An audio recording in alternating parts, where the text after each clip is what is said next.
बच्चों, आज हम लोग एक नया पाठ पढ़ेंगे, रघुकुल रीत। यह पाठ जो है रामायण से संबंधित है और आप लोग इसको ध्यानपूर्वक सुनिएगा। बहुत समय पहले की बात है, अयोध्या में राजा दशरथ का राज्य था। एक दिन दरबार में मंत्रणा चल रही थी, तभी द्वारपाल अंदर आया। उसने सूचना दी कि महर्षि विश्वामित्र पधारे हैं। महाराजा दशरथ तत्काल अपना शासन छोड़कर खड़े हो गए। महर्षि की आगवानी करने द्वार की ओर बढ़े और उन्हें दरबार में लाए। महर्षि के स्वागत सत्कार के बाद राजा दशरथ ने कहा, आज्ञा दे महर्षिवर, मैं आपकी क्या सेवा कर सकता हूँ। राजन, मैं जो मांगने जा रहा हूँ उसे देना आपके लिए कठिन होगा। विश्वामित्र बोले, आप आज्ञा दीजिए महर्षि, मैं उसे पूरा करने के लिए तत्पर हूँ, बिल्कुल नहीं हिचकूँगा। राजा दशरथ ने कहा, मैं एक यज्ञ कर रहा हूँ, अनुष्ठान लगभग पूरा हो गया है, लेकिन 2 राक्षस उसमें बाधा डाल रहे हैं। मैं जानता हूँ कि उन राक्षसों को केवल एक ही व्यक्ति रोक सकता है, वह राम है। आप अपने ज्येष्ठ पुत्र राम को मुझे दे दें ताकि यज्ञ निर्विघ्न पूरा हो सके।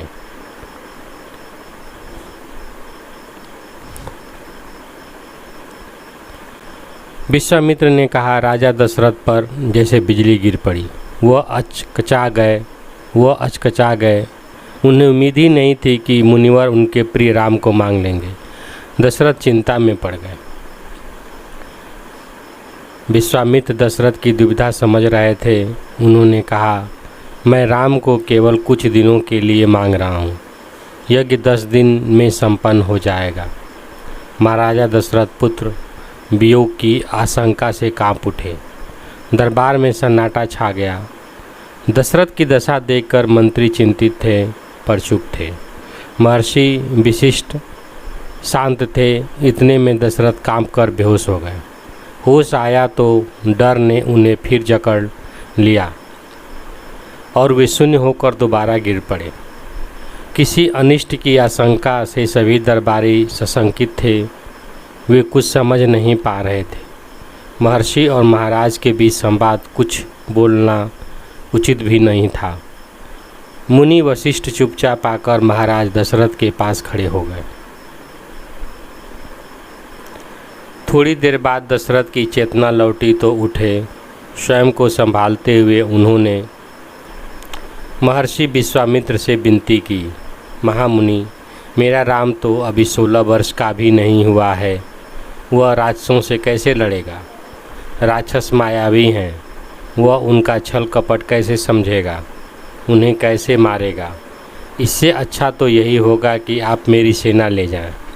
मैं स्वयं आपके साथ चलूँगा, राक्षसों से युद्ध करूँगा। मैं राम के बिना नहीं रह सकता महामुनि, एक पल भी नहीं। आप राम को छोड़कर जो चाहे मांग लें, उसे मत ले जाइए। महर्षि विश्वामित्र ने कोई प्रतिक्रिया व्यक्त नहीं की। उन्हें अपने यज्ञ के नियम याद थे। क्रोध करने से यज्ञ खंडित हो जाता, अनुष्ठान अधूरा रह जाता। महर्षि विश्वामित्र बोले, आप रघुकुल की रीत तोड़ रहे हैं राजन, वचन देकर पीछे हट रहे हैं।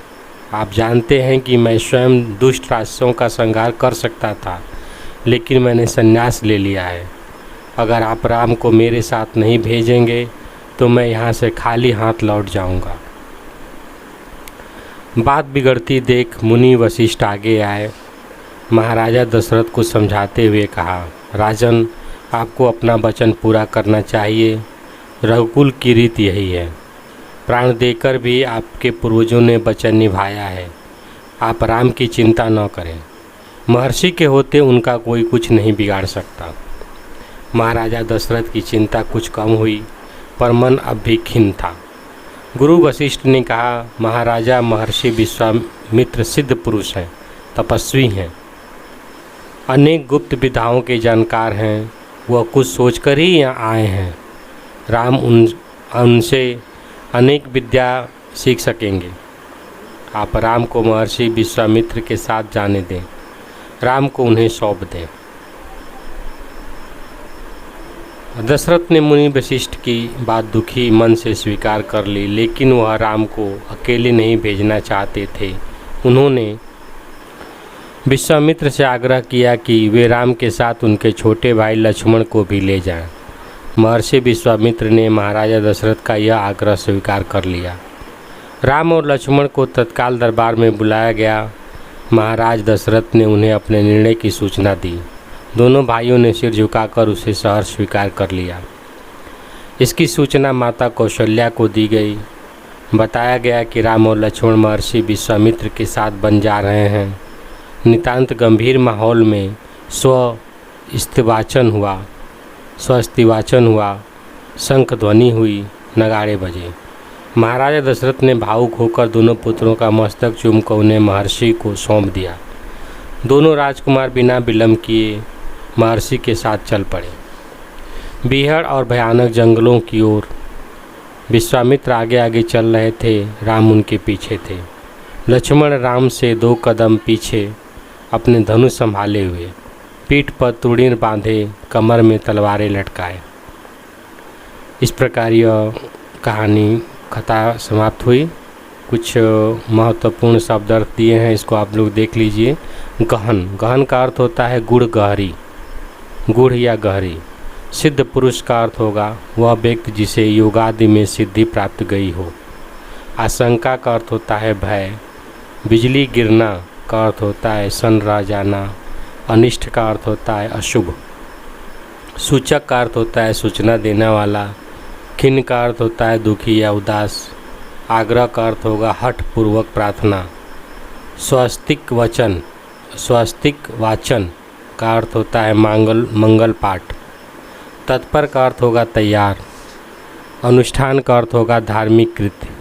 संज्ञा शून्य होना, बेसुध होना।